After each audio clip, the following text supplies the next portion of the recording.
hold of or take control of it. Please survive. And again, just early game woes for VP. I just don't understand. It's unfortunate. I was gonna say these small Pico trucks can, I mean, really help you out when pushing up on teams. Speaking of pushing up, here comes the rest of Virtus Pro. Nexi able to trade, finds Kraken in return. As Quizzy gets out of the car too, they want to get Vinny before he gets out of there. Nice. But I think he might just be able to get away in time. It is an uphill drive, so a bit tricky at that, but able to get out of there. Now Inonix joins in, and that's gonna, I think, for Virtus Pro, force them to slow things down, because now they realize, wait, there's a third team here as well, but not to be. VP, once again, lose yet another one. Now, with this shift up towards the north, I'm curious to see how teams are gonna rotate in on it. Again, now we know this area quite well. We'll see if teams opt to go all the way north around, because there's a lot of teams that are going to be coming in from the south. Chaos could unfold just moments from now, unless if they manage to untangle, I should say, these rotations that are most likely going to be going crisscross through one another. And speaking thereof, New Heavy forced outside the vehicles. They need to take the fight here to BB Team. First player to fall is December 12th. And BB Team has just come in today with a mission. Currently sat at 67 points. I mean, they have been so consistent. And as I say that, of course, Alo will find Bessel auction. He will fall. Yep. So a point for TSM, but still having to contend with New Happy as well. TSM, yet again, yet another third-party opportunity. I love this approach that they have to the game. Don't go all in. If you can, at a distance, try and see if you can claim some free points. I say free. Dog2s won't make them as free as I think TSM had hoped for, but the rest here should definitely be doable. I'm looking at Sparking here, and he's out of gas. Yeah, he's just going to be gliding through. And meanwhile, on the east side of the map, Sonic's actually getting quite close to Luna Galaxy's position, is Sparking with an excellent landing. Oh, there comes Spiro. He saw him just on the side of the vehicle. Got to get out of that car fast, and indeed he does.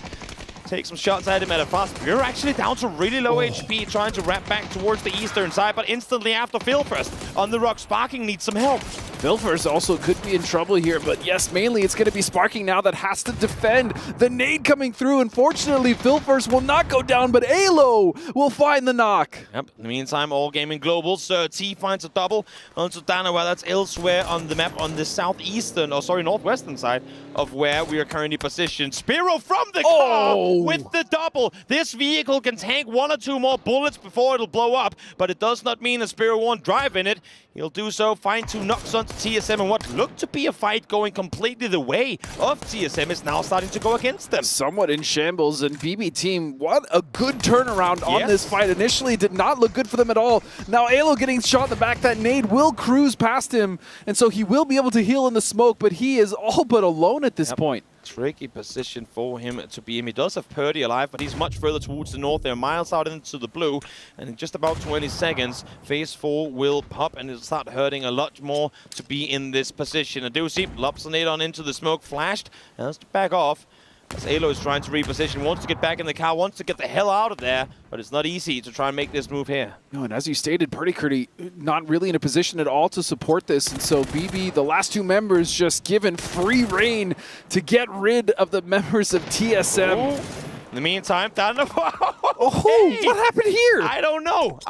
We got here too late, but Danawa standing strong in the outpost on the hillside. They lost 2 players, or at least has 2 players knocked by Sir T earlier. I think New Happy thought that was going to be a chance for them to pounce, but Danawa shuts down New Happy on approach as Purdy gets the knock onto Spiro, falls down immediately after though, and that is going to be TSM out in 15th. The damage has been done though. BB is in quite a lot of trouble. I mean, they might be able to recover, but just as a duo, still stuck in the blue. Meanwhile, Shrimzy is going to find an easy knock on a Perfectix, and that's going to be confirmed. Nice 2-2 split that Sonics have got going right now, trying to again make sure that no one's creeping in from behind. Very much of, let's call it now, a Valatai approach to the game. Sure. Spreading out. I mean, Na'Vi, Twisted Minds, you can name all of them. Staying on the edge, trying to spread out, trying to make sure that no one's wrapping in from behind. And here again, a look at the aftermath of the push that we saw just before. Of course, it's an uphill climb for New Happy, so Danawa was aware of their approach for a while. We're able to set up for it, but little did New Happy know that they were going to get completely shut down as they approached. And Onyx trying to isolate the Expendables player, does not want them anywhere near him, but they have another plan in mind altogether. Nade lobbed on forward, wants to try and get at least some damage done before this becomes a proper 1v1, or should I say 1v2 battle, but he's going to go down. Nade well placed by Clories, as he's going to try and make the push further forward. And the other members of Dynamo aren't even really close to this, actually sitting at that bird's eye view here, Loki and Deal, with no support, unable to help in Onyx at all. Exactly the issue there, the trees blocking the vision, and I think that's again part of the thing where these players are also still learning the map. Where do we have the perfect opportunity to back up one another, and from where can you not take a fight without us not being able to see you? Expendables, deployable cover, deployed, I should say, as All Gaming Global's Tycon looking in this direction too. Of course, saw the action, heard the shots fired before. Want to see if maybe he can get a point or two off of that. And Sonic's doing a great job of just feasting on all these teams on the outside who are having rotational issues, just picking apart member after member. They will find one of Daytrade there. At least Daytrade still has 3 members alive, but Sonic's now on their edge, going to contend with them, as they actually have quite a bit of room. Even if they wanted to, they could actually wrap all the way south towards the last 2 members of VP as well, Toby. This southeast has half the server in it. E-Arena has a 300-meter buffer on all sides. There is so much, like these teams are so cramped down towards the southeast, and now I think this is going to be the fuse that lights this entire southeast side on fire. Especially once AGG gets involved, and you can see they're starting to look at that, but a bamboo circle. I'm kind of excited for this. I mean, this shift, the center compound, has no one in it, and Tycon now, I think, realizing, guys, there's a lot of kills over here, but this circle just said, no thank you, we're not going to go over in that direction. You can see Nixie trying to peek on forward, trying to get some space for themselves. Sonics, they're on the run already. They know for a fact that while all these teams are fighting on the south, we should make a play for the circle. There's no way. Oh, they're getting there at the same time as Gaming Gladiators. At the same exact time, the fight is kicking off. Shrimsy will find one. Huyn will find one. The trains are coming out. It's just out a win, and Gladiators will win this. What a scramble for what I called a compound. It's really just a shack. It's a shack. Not a whole lot more to play around, but they full speed sent it. And Dante, the lone survivor of this one, in helping taking out Sonics. But here comes the cavalry. Here comes the, I guess, belated Sonic's helpers in T1. It's just Dante. Can he do this on his own? He doesn't need to do it on his own, because Tianba are there to help him. Tianba unbelievably have given the helping hand to Dante. Still, Levante alive, but I don't think he's going to have an opportunity to even get him up. He just needs to survive. This is so incredibly difficult. The smoke's going to fade in just a moment as well. Ian and Zenith on the other side. They have to make a play. They cannot just let him stay alive. They see him around the side. Ian, first shot's connected. Oh, no way! Drop shot from Dante. What an effort. Solid performance, but not enough. Zenith had the play to make from the other side, but what a try. I love these glimpses of mechanical skill that we get to see at global stage PUBG. Nice try, Dante. Unfortunately for him, that 1v2 was unwinnable. Well, here comes Daytrade now, as they're the 4th team to try to get involved, and one will fall, so at least Thanadol and Flash will still be alive to try to get rid of the rest of the teams. And T1, it's just EN. What can you do? Close in the smoke. What is up with these teams today, as Ian now trying to stay put, finds one, will get taken down. Flash stays alive, but now he is the last survivor of Daytrade. We just lost 5 teams in this compound. I think there is about 9,000 bullets scattered all around these 1.5 shacks. And for now, this is where Daytrade calls home, but unless if Lunar Galaxy are gonna come in here and say something about it. Everyone has been here at this point, so Lunar Galaxy might as well pull up too. Haven trying to make a play alongside Vinny. Around the side, there he goes, spots him through the smoke. Haven able to find the first, drones down, tries to go for the second, but no Flash. It's gonna take him from behind, and just like that, Daytrade falls as well. What in the world is going on? How many teams are going to join this compound? There's the 5th team, Toby. The 5th team to join this. Unbelievable. I'm at a loss for words. Lou, I see you in the blue. Get in a car, go down. Just do it. Just do it, bro.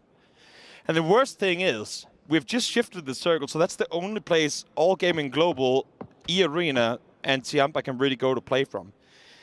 Tianba, at the very least, though, Toby, let's Let's take a breath. Tiamba, at the very least, can actually shift west if they wanted to. A little bit west of Bamboo. They don't necessarily have to commit to that compound that Luna have. What do we have to call that something at this point? Yeah, we've talked about how we've kind of stopped making call-outs for positions that aren't. Back in the day, we used to have the community doing this all the time. Somebody in chat, somebody in the community, come up with a name for what we just saw, and let's call that compound exactly that. Let's do an official PUBG competition to name that compound, because that deserves it. Theo able to get one on the other side here. That's gonna put a little bit of a break on the rotation from All Gaming Global. As I say that, Tigger able to find Loki down. I thought that might be their chance to push on up, but nice approach here from E-Arena to send 2 players down south of the compound. And once again, AGG is down to just Sapao and Taikon, who did an immense amount of work in the last game. Seems like Sapao is right there with Taikon as far as just helping out, giving a helping hand deal, though. No way he makes it out of that one alive. Let's get the knock with the nade onto Sapao, though. We'll see if that's going to come to cost. Taikon currently looking the other way. Not really in a position to get the rest, so maybe Deal will get the kill in the end of it. Indeed, he will. Taikon will fall as well. Gets the flush onto Lou in the middle of the open. Just casually, the way he just looks like, oh, look, free kill. Tap, takes him out, and now we're down to just 4.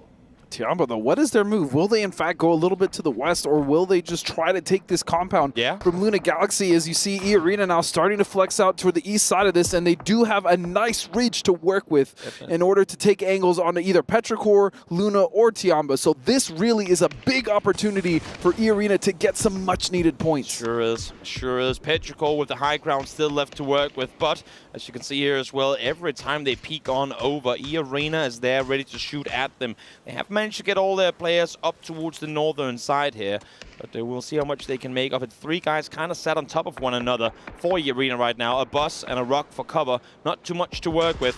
They're going to try and see if they can assist Tigger, who I think is now starting to realize that Petrichor knows he is on his own. Oh, what a grenade! That was perfection from Chewy. As now this is such a good play as well from Petrichor, as you were stating, realizing that the biggest threat to them is going to be the team that's on their east. You know what? Let's add another team to the mix, shall we? Tiamba now making a play on this compound. Haven and Winnie realizing, wait, everyone else who's been trying to defend this position has died. We should get out of here before it's too late. The issue is there's nowhere for them to run. They're going to lob nades forward. Believe you me, they should have 200 nades at this point lying inside this compound. Vinny will find Pow Pow with the first. And Lin Shu has now gone to the north side of this, so he's going to get a different set of angles onto Lu, and really they're just pigeonholed here into this spot now with a perfect backstab, and there it is. Tiamba will take control. This is absolutely insane. The amount of corpses in this shack is unheard of, unparalleled to anything I feel like we have ever seen. Sissy gets one, because why not have E-Arena come over here as well? We're reaching, I believe, over half the teams on the server has either survived or died in and around this one shack. You asked if Rondo could deliver, and in my opinion, it sure does right now as Ikeslip finds one, goes for the second, not gonna find him. No way! Jacob is able to stand strong, takes down the double. And it's just now down to Chewy and Summer now. Nade coming out. Jacob, can he actually get the nade? No, he does not. And Chewy again with the flashbang, not hitting himself, coming around the corner, and he will finally finish off E-Arena. Tiamba, were they really to be the victors, the champions of this shack? Should it just be the shack? We should, you know what we should call this? I have the perfect name, Graveyard. You know what? That is Graveyard now. In my opinion, that's Graveyard. The amount of crates. You know what? I would like to have thought of a great name myself, but I can't come up with anything better. That is definitely the Graveyard from here on out. Petrichor, Summer, sneaky, sneaky, sneaky. Probably took off his shoes too, trying to creep on forward. He knows he's in a 2v4. He knows that Tiamba is waiting just on the other side of the rock. They have the better position in the circle, but they're massively outnumbered. Pow Pow swinging his pan for memes. We'll see if what the mission is with that. In the meantime, Chewy prone with a smoke grenade launcher in hand. If they catch them on a 2-2 split, that might actually be... Linshu is trying to get an off angle. Oh, that's what they were doing. Deployable cover. Okay, makes sense, I suppose. We'll see now if Summer, he's crept up the rock. Does Linshu see him? Yes, he does. Summer, though, with a big opportunity here to finally give give themselves somewhat of a break in this 2v4, but now it's just down to him. Chewy has fallen stuck. Yeah. Literally between a rock and a hard place. His back to the blue, and they should know exactly where Summer is now. Yep, set up high, not gonna happen, not gonna work for him. As Tianba comes out victorious. And what I can safely say is the most hectic run that we have ever had in global PUBG, because we only had 3. What a game, and a finish in the graveyard.